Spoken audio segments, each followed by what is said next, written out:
감사합니다. 감사합니다. 영광 받아 주시옵소서. 아멘.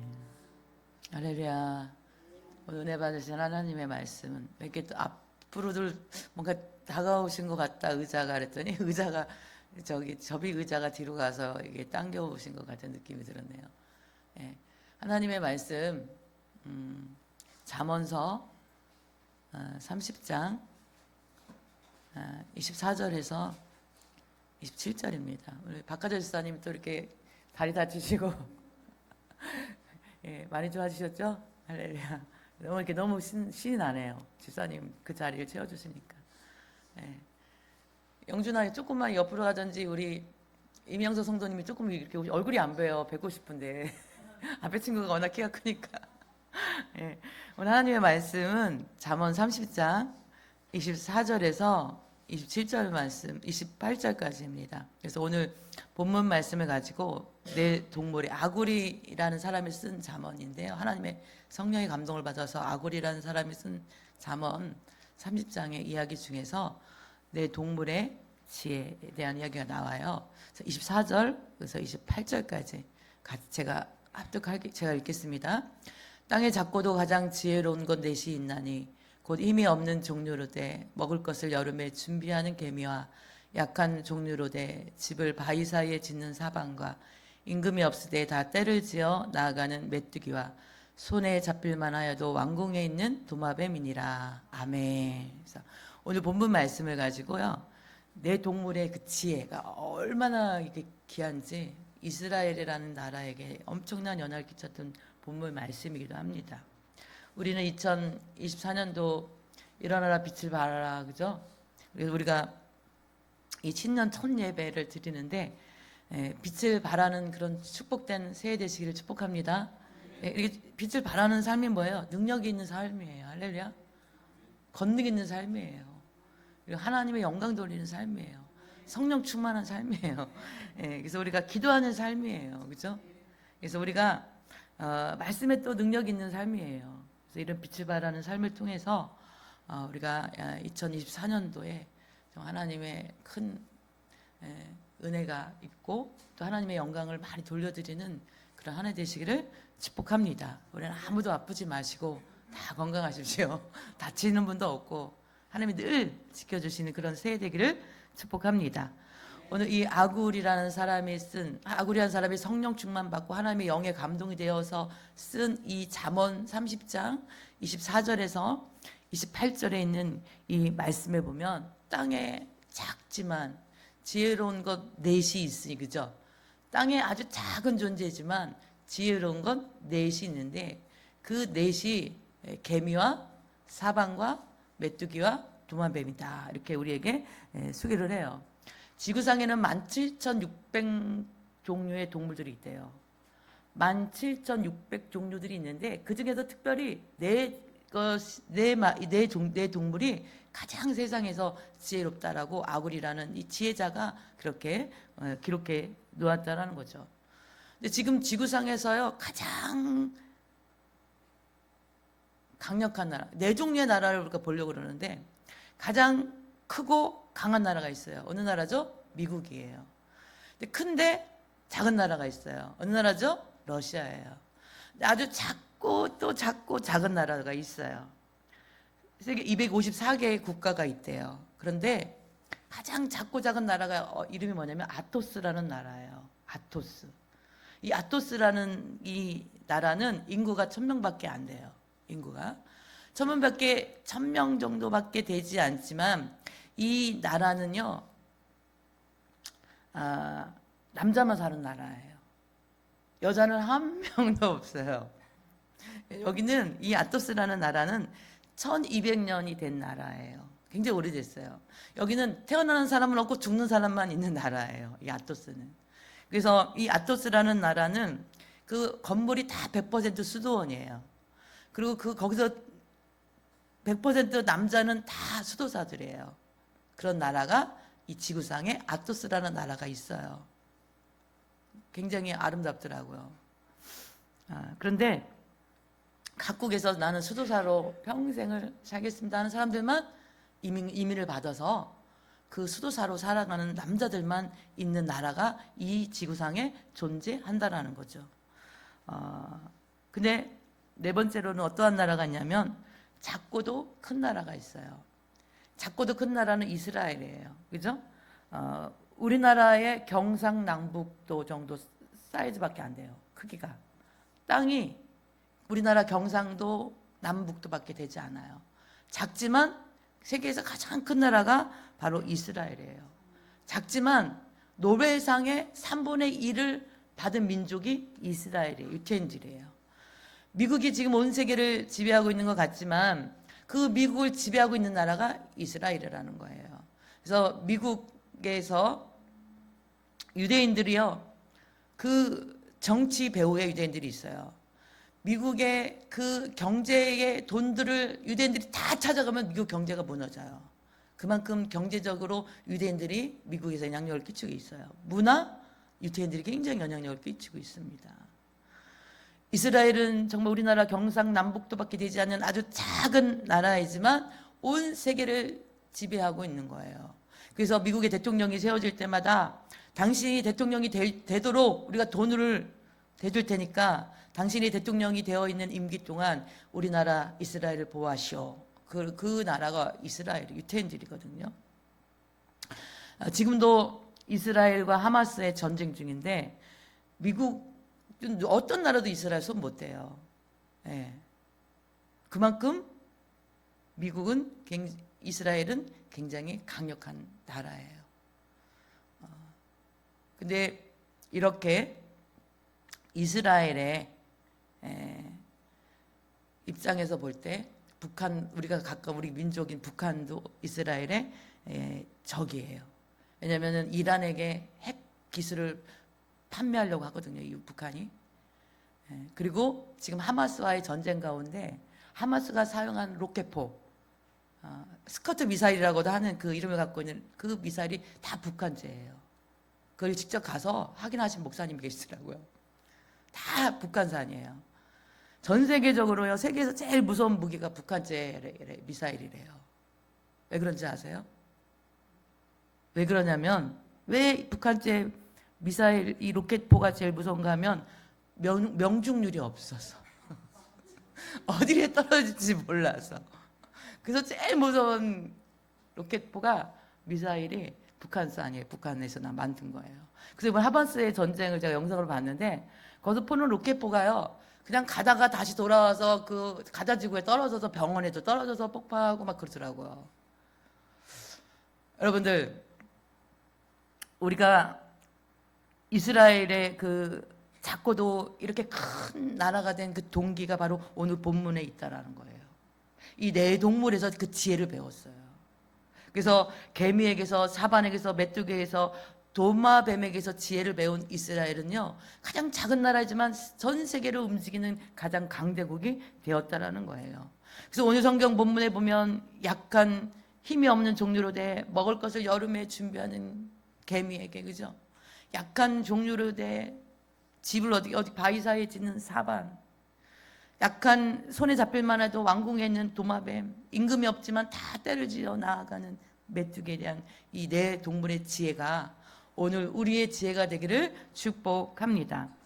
이스라엘은요, 이 네 동물에게 지혜를 배워서 오늘날의 이스라엘이 되었는데, 그래서 이 네 동물의 지혜를 우리가 풀어가면서, 오늘 말씀을 통해서 이 네 동물의 지혜를 풀어가면서 마지막 시대를 사는 하나님의 사람들인 우리가 그 네 동물의 지혜가 이스라엘에게 배웠던 그 지혜들이 우리가 이렇게도 배우는 은혜가 있기를 축복합니다. 현대를 세운 정정이라는 이분이 북한 분이셔요. 그래서 농사를 짓고 가난했어요, 북한에서. 그래서 자기는 그렇게 가난하게 살기 싫어가지고 아버지를 떠나서 네 번 도망을 쳐요, 서울로. 근데 3번은 다 붙잡혀 갔고요, 4번째 성공을 합니다. 그래서 인천 그 항구에서 부둣가에서 지게꾼 일을 해요. 그 당시는 크레인이 없던 시절이기 때문에 그 배가 도착을 하면 그 배에 있는 짐들을 지게꾼들이 쫙 올라가서 다 지게들 싣고 내려오고, 또 배가 도착하면 그 짐들을 실어다가 배에다가 다 실어도 이걸 사람이 했거든요. 근데 이 정주영 씨가 그 지게꾼 노릇을 할 때에 그 숙소가 있었는데 어찌나 빈대들이 많은지 잠을 잘 수가 없는 거예요. 요즘 사람들 빈대 잘 모르지만 뭐 벼룩 같은 그죠? 막 무는 거예요. 그래서 이 정주영 씨가 연구를 해서 자기가 자고 있는 침대 네 다리에다가 대야에다 물을 받아다가 이렇게 대야로 다리를 잠근 거예요. 그랬더니 빈대가 물을 못 건너오니까 어떻게 해요?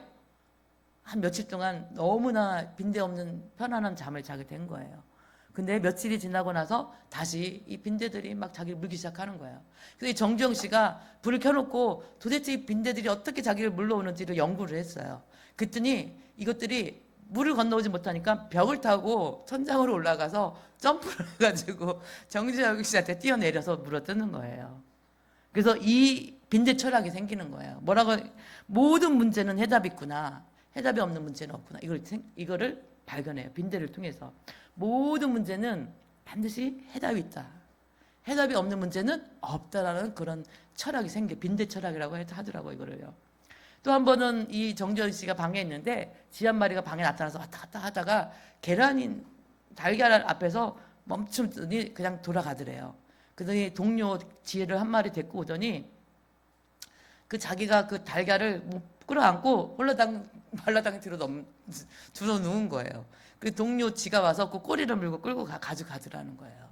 아, 혼자서는 안 되지만 같이 하면 되는구나. 쥐 철학이 나왔어요. 참 똑똑한 사람이죠. 초등학교도 안 나온 사람이지만, 예, 쥐 철학이 거기서 나온 거예요. 그래서 미련해 보이는 이런 동물들도 다 사는 지혜가 있어요. 특별히 오늘 본문은 너무너무 중요한, 이스라엘에서 아주 귀하게 여기는 그런 지혜가 있는 본문이에요. 그래서 지식은 우리가 배워서 아는 것이 지식이에요. 지혜는 배워서 아는 것이 아니라 지혜의 근본은 하나님이십니다. 할렐루야. 지혜의 근본은 하나님이십니다. 아멘이 크게 나올 때까지 지혜의 근본은 하나님이십니다. 할렐루야. 네, 지혜의 근본은 하나님이세요. 그래서 잠언서 3장 14절 말씀에 보면 이는 아는 지혜를 얻는 것이 은을 얻는 것보다 낫고 그 이익이 정금보다 나음이라. 아멘. 이는 지혜를 얻는 것이 은을 얻는 것보다 낫고 그 금을 얻는 것보다 그 이익이 낫다라는 거예요. 그 지혜의 근본 누구시라고요? 하나님이시라는 사실이죠. 잠언서 9장 10절 말씀에 보면 여호와를 경외하는 것이 지혜의 근본이요 거룩하신 자를 아는 것이 명철이니라. 여호와를 아는 것이 지혜의 근본이다. 할렐루야. 하나님을 아는 것이 지혜의 근본이래요. 고린도전서 1장에도 보니까 우리가 예수 그리스도 때문에, 예수 그리스도 안에서 우리가 지혜가 있고 이로운 자가 되고 거룩하게 되고 구원을 얻는 능력이 있다라는 거예요. 예수 그리스도를 아는 것이 지혜라고 성경은 이야기하더라고요. 우리가 저수지하고 연결되면 뭐가 나와요? 물이 나와요. 발전소하고 연결되면 무엇이 흘러가요? 전기가 흐르죠.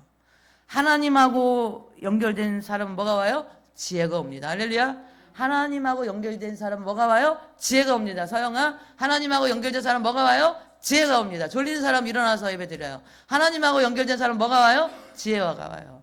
어떤 할머니가, 이건 제가 뭐 오늘 준비한 내용은 아니지만 어떤 할머니가 예배 시간만 되면 조는 거예요. 그래서 목사님이 열이 났어요. 화가 났어요. 그래서 이번에 또 졸면 내가 가만 안 두리라. 그 목사님이 그렇게 생각을 했대요. 근데 영락없이 할머니가 막 조는 거예요. 그래서 할머니 일어나세요. 30분도 눈 못 뜨고 있어요. 그랬더니 그 할머니가 하시는 말씀이 목사님 나를 30분도 못 깨워요. 그래서 그래요. 서영아 맞니? 내가 너를 30분도 못 깨우는 그런 설교니 지금? 일어나라. 빛을 비춰라. 할렐루야. 하나님과 연결되면 뭐가 와요? 지혜가 옵니다. 할렐루야. 그렇기 때문에 이스라엘의 그 하나님의 지혜를 얻어서 지금 강대국이 된 거예요. 세계를 지배하는 그런 가장 작은 나라지만 강대국이 됐다라는 거예요.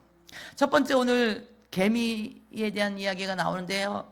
이 개미, 지혜로운 것 첫 번째는 개미의 이름을 나오는데 힘이 없는 종류로 돼 먹을 것을 여름에 준비하는 개미야. 그죠? 이 개미는 여름에 준비하는 동물이에요. 여름에 무엇을 준비하냐면 겨울을 준비하는 동물이에요. 개미는 무엇을 알아요? 일할 수 없는 겨울이 있음을 알았어요.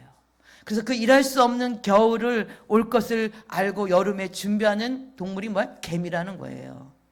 준비하는 것, 이것이 개미의 지혜예요. 할 수 없는 그 때가 있음을, 그죠? 우리가 이 세상에 끝이 있음을 준비하는 거, 그것이 개미에게서 배울 수 있는 지혜라는 거예요.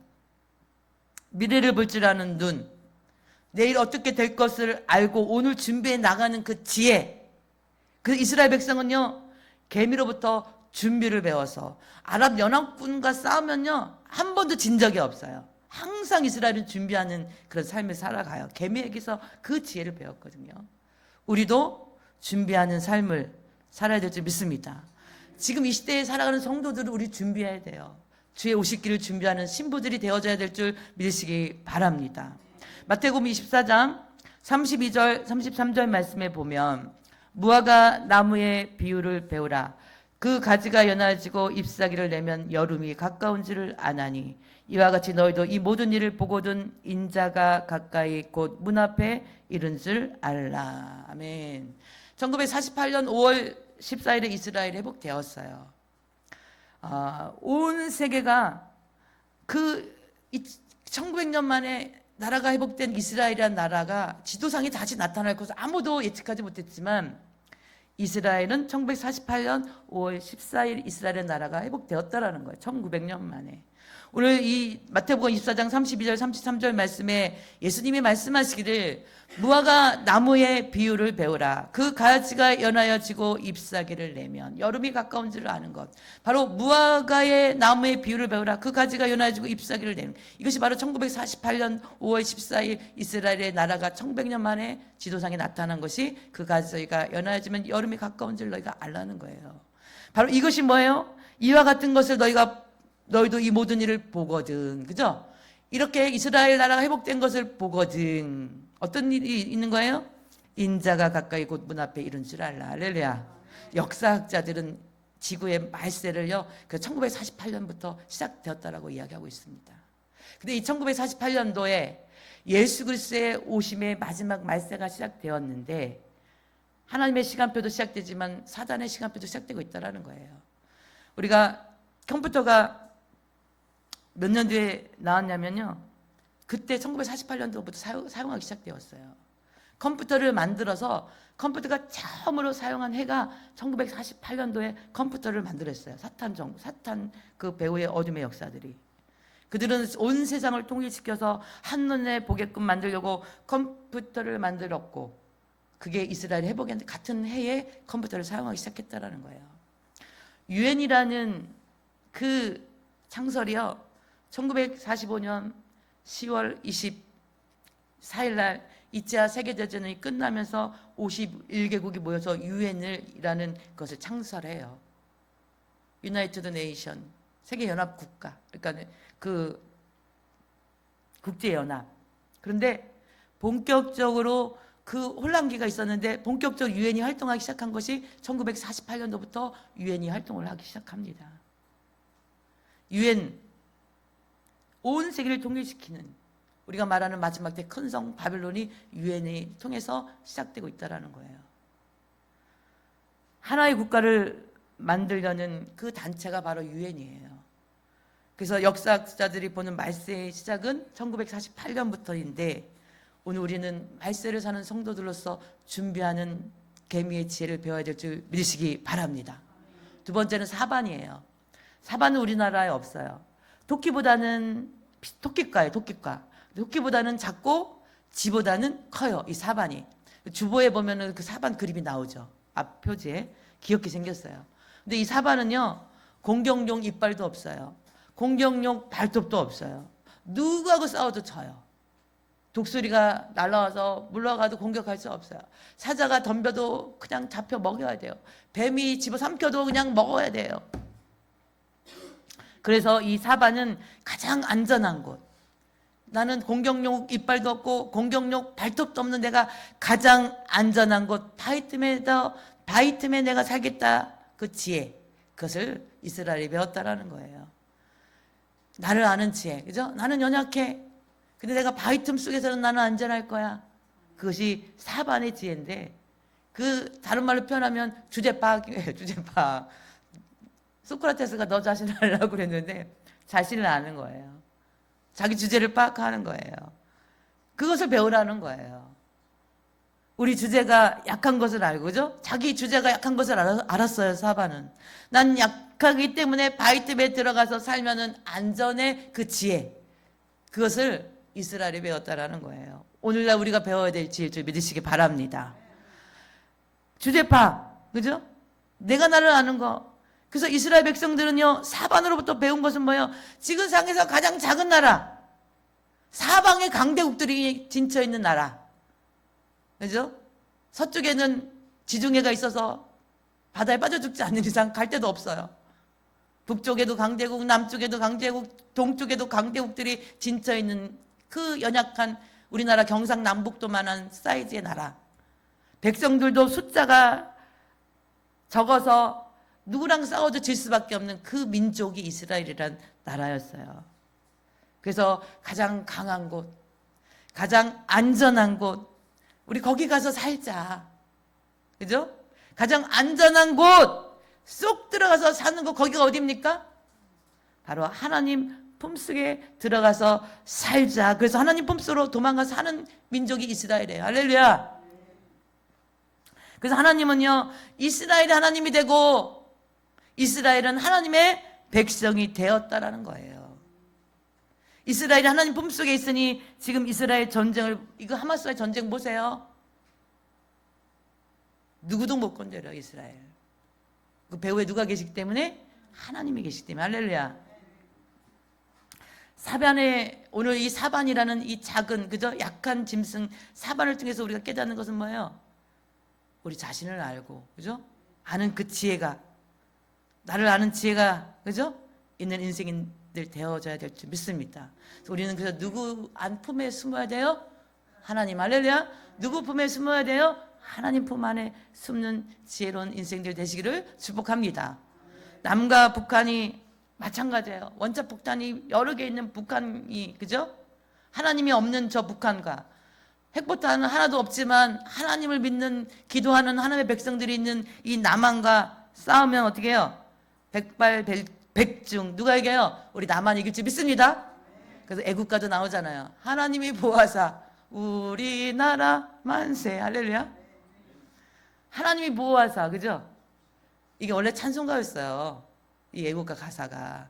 그래서 작사가가 불명이에요. 누가 작사했다고 정확하게 잘 모르더라고. 뭐 윤치원이 뭐 또 누구더라? 누가 했다는데 정확하게 작사가는 없어요. 작곡가는 안익태라는 선생님이거든요. 기독교인이에요, 이분도. 그래서 하나님, 이 애국가, 전 세계의 애국가 중에서요, 우리 하나님 앞에 아멘할 수 있는 두 나라의 애국가가 있는데, 첫 번째는 이스라엘 나라의 애국가는요, 하나님이 보호하는 그런 이야기가 들어있어요. 그래서 이스라엘 애국가를 부르고 아멘 할 수 있어요. 두 번째 애국가가 있어요. 애국가를 부르고 아멘 할 수 있는 나라가 있는데 우리나라 애국가예요. 남한의 애국가예요. 할렐루야. 하나님이 보호하사 우리나라 만세. 그죠? 우리나라 애국가 너무 훌륭해요. 할렐루야. 하나님이 보호하는 나라이기 때문에. 그죠? 4차 중동 전쟁이 1973년 10월 6일부터 10월 25일 있었어요. 이스라엘의 전쟁이. 시리아와 이집트가 아랍국들이 연합해서, 주도는 이집트와 시리아가 주도했고요. 근데 이스라엘은 1년에 딱 한 번 그 욤키푸르라는 대속죄 기간이 있거든요. 국민의 63%가 금식을 해요. 그 나머지는 왜 금식 안 하냐면은 임산부들은 금식을 하지 못하게 했어요. 그리고 환자들은 금식하지 못하게 했어요. 그리고 3세 미만의 아기들은요, 금식하지 못하게 했고요. 나머지 63% 국민 거의 다가 그 대속죄일 기간에 하나님 앞에 금식하며 회개하며 자기들의 죄를 씻고 하나님 앞에 그 기간을 보내는 게 그 욤키푸르 대속죄일 기간이 이스라엘에 1년에 한 번씩 있거든요. 근데 이 전쟁이, 4차 중동 전쟁이 그것을 알고 그 대속죄일 기간 전쟁을 치른 거예요. 그들이 금식하면서 힘이 빠진 것을 알고. 그런데 그때 그 장군이 누구냐면 모세 따이안이라는 장군이었어요. 이름이 모세 따이안이에요. 굉장히 유능한 장군이에요. 믿음이 좋은 장군이에요. 이분은 2차 세계대전에 프랑스와의 전쟁에서 한쪽 눈을 잃어서 외구눈이었어요. 안대를 해요. 근데 이 모세 따이안 전쟁 이 장군이 전 총사령관으로 있는데 그 의자에 딱 앉아 있는데 부하가 그 통계를 딱 낸 거예요. 장군님, 지금 아랍에는 탱크가 몇 대고요, 우리는 몇 대고요. 비행기가 몇 대고요, 우리는 비행기가 몇 대고요. 우리는 막 쭉쭉 얘기하면서 우리는 군사가 저쪽 군사는 몇 명이고요, 우리는 몇 명이 밖에 없어요. 어떻게 이것을 가지고 어떻게 전법을 써야 될지 모르겠습니다. 우리는요 비교가 안 돼요. 500대 1이었거든요. 500대 1의 전쟁이에요. 비교가 될까 안 될까요? 그러면서 그 컴퓨터를 가지고 그 자료 통계 조사한 걸 가지고 그 모세 따이안 장군에게 막 설명을 하는 거예요. 근데 모세 따이안 장군이 의자에 앉았다가 펄떡 일어나가지고 그 컴퓨터를 번쩍 들어서 땅바닥에 내팽개치면서 발로 막 밟으면서 부시면서 그렇게 이야기를 하는 거예요. 이따위 것으로 전쟁할 거야 그러는 거예요. 그러면서 전쟁은 하나님께 속한 것인지, 전쟁은 하나님께 속한 것인지, 하나님이 함께하는 편이 이기지, 이런 분석이 무엇이 필요한가? 하나님만 믿고 나가자. 할렐루야. 하나님만 믿고 나가자. 그 500대 1의 전쟁에서요 19일 만에 이 모세 따이안이 이끄는 그 이스라엘의 용키푸르토 4차 중동 전쟁의 승리로 이끌어요. 그것이 뭐예요? 사반에서 배운 지혜예요. 할렐루야. 힘이 없고 연약할 때 누구 품에 들어가는 거예요? 하나님 품에. 바위 속에다 집을 짓는 거예요. 그 하나님의 품 안에 들어가는 거예요. 할렐루야. 하나님을 만난 사람은요 그 크신 전능하신 그 하나님께 피하는 인생인 줄 믿으시기 바랍니다. 그 크신 하나님께 거하는 인생인 줄 믿으시기 바랍니다. 그 크신 하나님을 붙드는 인생인 줄 믿으시기 바랍니다. 그것이 사반에게 배운 이스라엘 국민들의 지혜였어요. 우리 2024년도 하나님 앞에 안전히 거하는 지혜가 있는, 사반의 지혜가 있는 인생들 되시기를 축복합니다. 세 번째로는 메뚜기죠. 메뚜기는 임금이 없으되 다 때를 지어 나아가니, 그죠? 메뚜기는 리더가 없어요. 임금이 없어요. 근데 항상 연합하여서 때를 이루어서 나아가는 거예요. 이스라엘은 오늘 이 메뚜기를 통해서요 때라는 그 지혜를 배웠어요. 할렐루야. 연합이라는 지혜를 배웠어요. 메뚜기 떼가 배추밭에 앉으면 배추밭에요 배추가 순식간에 다 사라져요. 메뚜기 떼가요 그 논에 앉으면요 순식간에 몇 가마니 벼들이 다 사라집니다. 그 작은 곤충이지만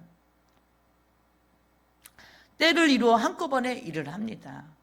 이것이 연합이고 공동체 안에 우리가 본받아야 될 메뚜기의 때를 이루는 은혜인 줄 믿습니다. 그 지혜인 줄 믿습니다. 이스라엘은 전쟁이 일어나면요 전장에 참여하기 전 세계에 흩어져 있는 이스라엘 디아스포라들이 다 이스라엘을 향해서 어떻게 해요? 모든 삶의 모든 것들을 다 내려놓고 비행기 타고 조국으로 갑니다. 이번에도 우리 하마스와의 전쟁을 볼 때 전 세계에 있는 젊은이들뿐만 아니라 여자, 남자, 할머니, 할아버지 할 것 없이 다 이스라엘을 향해서 어떻게 해요? 그 전쟁터로 전쟁에 나아가는 거예요. 그것이 이스라엘의 메뚜기를 통해서 배운 지혜, 때를 이루는 연합하는 지혜라는 사실이에요. 그죠? 그런데 아랍은요 전쟁이 일어나면 다 도망갑니다. 그러니까 한 번도 이스라엘을 못 이기는 거예요. 하나님이 함께하는 이 지혜가 있는 때를 이루는 이스라엘은 그 전쟁 가운데 늘 승리하는 그런 이스라엘이라는 거죠. 전도서 4장 9절 12절 말씀을 한번 볼게요. 전도서 4장 9절 12절 말씀에 보면 두 사람이 한 사람보다 나음은 그들이 수고함으로 좋은 상을 얻을 것입니다. 혹시 그들이 넘어지면 하나가 그 동물을 붙들어 일으키려니와 홀로 있어 넘어지고 붙들어 일으킬 자가 없는 자에게는 화가 있으리라. 또 두 사람이 함께 누우면 따뜻하거니와 한 사람이면 어찌 따뜻하랴. 한 사람이면 폐하가 없거니와 두 사람이면 맞설 수 있나니 세 겹줄은 쉽게 끊어지지 아니하느니라. 아멘. 오늘 전도서를 통해서 말씀하시는 것이 뭐예요? 한 사람이 넘어지면, 혼자 있다가 넘어지면 일으켜줄 사람이 없지만 옆에 같이 연합하면 일으켜준다라는 거예요. 근데 한 사람이 누우면 춥지만 함께 누우면 어떻게, 연합하면 어떻게 해요? 따뜻해진다라는 거예요. 한 사람이면 배하지만 두 사람은 맛있을 수 있는데 세 겹줄은 쉽게 끊어지지 아니한다라는 거예요. 할렐루야. 바로 오늘 이 전도서가 오늘 이 메뚜기의 때를 이루는 연합을 통해서 우리에게 주시는 지혜가 우리에게 또 임하기를 축복합니다. 네 번째는 도마뱀인데요. 도마뱀은 손에 잡힐만 해도 왕궁에 있는 도마뱀이다 그랬죠. 우리가 도마뱀의 저희가 어렸을 때는 도마뱀, 서울에 살았고, 저 서울 신림동에 살 때 어렸을 때 도마뱀 많이 봤어요. 이게 풀숲에서 도마뱀 이렇게 나오면 도마뱀 막 쫓아가고, 남자애들이 이렇게 도마뱀 꼬리를 탁 이렇게 뭐 막대기나 손으로 누르면 그 꼬리 껴내고 도망가고 그랬거든요. 요즘은 도마뱀 보기 참 어려워요, 그렇죠? 근데 동남아에 가면 도마뱀이랑 함께 살아요. 호텔에 가도 도마뱀이 천장에 막 돌아다니고 막 그래요. 도마뱀은 사람에게 해를 끼치지 않는 그런 동물이고요. 깨끗해요. 그리고 이 도마뱀이 그 집 안에서, 그런 호텔 같은 데서 하는 일이 뭐냐면은 그 날벌레라든지 해충이라든지 모기라든지 바퀴벌레라든지 이런 파리 같은 것을 잡아먹어요. 유익을 주는 거예요, 사람에게. 그래서 도마뱀의 지혜는 뭐냐면 유익을 준다라는 거예요. 자기가 있는 곳에 유익을 주는 지혜가 도마뱀의 지혜라는 거예요. 그래서 같이 사는 거예요, 도마뱀을. 이스라엘 백성들이 AD 70년 7월 9일에 나라를 빼앗기고 1948년 5월 14일 나라를 회복하는 1900년 동안 전 세계에 흩어져서 이스라엘이 살았거든요. 근데 전 세계를 흩어져서 디아스포라로 살았는데 도마뱀에게 그 유익을 주는 지혜를 배워서 자기가 사는 곳에 그 지역에 유익을 주니까 사람들에게 건드림을 받지 않냐고 그렇게 잘 어울려서 1900년을 나라 잃어버린 유대인들이 그렇게 살았다라는 거죠. 그들은 대부분이 변호사, 의사 같은, 그죠? 지역사회에 유익을 주고 경제인, 기업가 같은, 그러죠? 엘리트들이 되어서 그 나라에, 그 지역에 유익을 주며 살았다는 거예요. 바로 이것이 이스라엘의 지혜인데, 도마뱀에게 배운 유익을 주는 그 지혜, 다른 사람들에게 유익을 주는 지혜가 도마뱀에게 배운 지혜라는 거죠. 그래서 오늘 본문은요, 오늘날 이스라엘을 만든 본문이에요. 그래서 그 개미에게서 준비하는 지혜를 배웠고요. 그리고 그 사반에게서는 어떻게 해요? 하나님의 그 자기 주제를 알고 전능하신 하나님을 의지하는 그 지혜를 배웠어요. 그리고 메뚜기에게는 때의 지혜를 연합하는 지혜를 배웠어요. 도마뱀에게는 다른 사람들에게 유익을 주면서 더불어 사는 그 지혜를 배웠다라는 거예요. 이 네 가지 지혜를 배우면서 이 조그만 나라가 강대국이 되는 역사를 일으키는 이스라엘의 지혜의 능력이 오늘 본문에서 배운 지혜라는 사실을 기억하시기 축복합니다. 우리는 이 시대를 보는 지혜가 필요할 때예요. 주님이 오실 때가 너무나 가까운 시기에 있습니다. 성경 말씀에 보면 하나님을 모독하는 이름들이 가득하다라고 얘기해요. 그래서 이 시대는 점점 더 온 세상이 하나님을 모독해요. 점점 더. 앞으로는 더 할 겁니다. 점점 더 하나님을 배교하는 문화가 더 판을 치고 있을 겁니다. 점점점 그래서 믿는 사람들이 더 적어지고 그런 시대를 우리가 지금 살아가고 있다는 거예요. 물질 문화가 들어와서 어떻게 해요? 돈이 최고야 하는 그런 시대에 우리가 살아가고 있습니다. 돈 때문에 예배를 못 드려요. 돈 때문에 하나님을 멀리해요.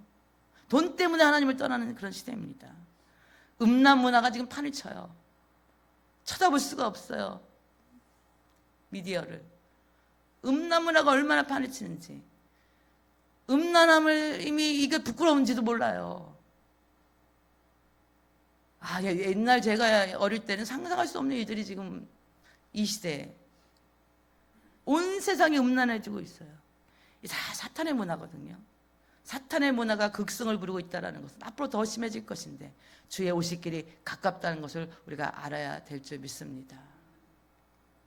그래서 첫 번째로 우리가 이 마지막 시대 성경이 다 나와요. 요한계시록에 나와 읽지는 않겠습니다. 배교의 문화, 하나님을 배신하는 배교의 문화, 그리고 하나님의 그 이름을 모독하는 이름들이 가득한 그 적그리스도, 그죠? 우리는 배교가 아닌 오직 예수로 살아야 되는 인생들인 줄 믿으시기 바랍니다. 오직 예수로 살아가는 지혜가 있기를 축복합니다. 이 마지막 때 성경에 기록되어 있는 두 번째 특징은 뭐냐면 바로 돈이에요. 돈은 일만왕의 뿌리라고 말씀하고 있어요. 성경에 디모데서. 우리는 하나님 앞에 청빈한 삶이 그리스도인의 삶인 줄 믿으시기 바랍니다. 오늘 우린 그런 지혜가 있기를 축복합니다. 세 번째로는 뭐예요? 음란이에요. 근데 이 시대의 그리스도인의 삶, 주의 오심이 가까우면 가까울수록 세상을 거슬러가는 그리스도인의 삶은 거룩입니다. 할렐루야. 거룩함을 살아내야 돼요. 그래서 성경이 말하는 마지막 때의 시대의 특징이 배교와 돈과 음란이에요. 그런데 우리는 어떻게 해요? 지혜가 있는 성도들이 되어서 주님의 오실 날을 준비하는, 하나님만이 우리의 뼈 요새심을 의지하는, 오직 예수로 살아가는, 혼자는 살 수 없기에 연합하여 서로에게 유익을 주는, 그죠? 오직 예수 안에서 때를 이루는 그런 연합하고 서로의 신앙에 유익을 주는, 서로를 세워주는, 격려해주는, 오직 예수로 세워가는 교회 공동체 성도들 되시기를 축복합니다. 마지막 시대 사람들은 돈을 사랑하지만 우리는 청빈함을 선택하는 하나님의 마지막 신부들입니다. 음란 대신 하나님의 거룩을 선택하는 하나님의 신부들입니다. 하나님을 배신하는 배교 대신 오직 예수로 살아가는 하나님의 거룩한 신부들입니다. 그것을 이길 수 있는 지혜, 그것을 이길 수 있는 영성, 영권이 있는 그런 성도들이 우리가 되어야 될 줄 믿으시기 바랍니다. 이 시대의 지혜는 뭐예요? 다시 오시는 예수 그리스도를 준비하는 거예요. 그래서 우리는 때를 이루어 연합하는 거예요. 그 하나님을 오직 예수로 살아가는 거예요. 그래서 서로가 이제는 혼자 설 수 없어요. 가나안 교인들요, 굉장히 위험합니다. 지금 너무나 많은 사람들이 가나안 교인으로 살아요. 안 나가고 거꾸로 해서 가나안이에요. 교회 안 나가고 혼자 유튜브 보고 영상 보고 혼자서 예배드리고 혼자 기도해요. 여러분, 성경은 때를 연합하라고, 그죠? 하나면 넘어지면 일으킬 자가 없지만 옆에 동무가 일으켜 주는 거예요. 상볏줄은 쉽게 끊어지지 않는 거예요. 할렐루야. 그래서 믿음 안에서 세워가는 그 빛을 바라는 자 되시는 귀한 인생들 다 되시기를 축복합니다. 그래서 우리는 이 마지막 시대에 이 아굴이라는 사람을 통해서 하나님이 기록해 놓으신 이 네 동물의 지혜가, 우리가 이 마지막 신부로 살아가는 우리들의 지혜가 되기를 축복합니다.